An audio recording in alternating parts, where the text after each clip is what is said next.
ঢাকার রমনা পার্কে কোনো কিছু উপভোগ করার মতো না থাকলেও এখানে শেখার অনেক কিছু রয়েছে। কেননা এই রমনা পার্কে রয়েছে বিরল প্রজাতির এবং দেশি বিদেশি বিভিন্ন ধরনের গাছ, যেগুলোর বৈজ্ঞানিক নাম, ঔষধি গুণাগুণ এবং সেগুলোর গোত্র উল্লেখ করা আছে, যেখান থেকে আপনারা সেই গাছগুলোর পরিচিতি আপনারা জানতে পারবেন এবং গাছগুলোর কি উপকারে আসতে পারে সেগুলো আপনারা জানতে পারবেন। আপনাদেরকে কিছু গাছ দেখানোর চেষ্টা করছি।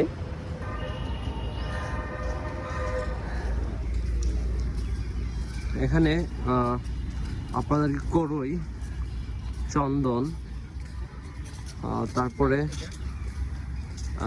অসংখ্য কাঠ গাছ, সেগুন, এগুলো সব হচ্ছে কাঠ গাছ এবং সামনে রয়েছে কিছু ঔষধি গাছ এবং বনস, ফুলস, অসংখ্য গাছ।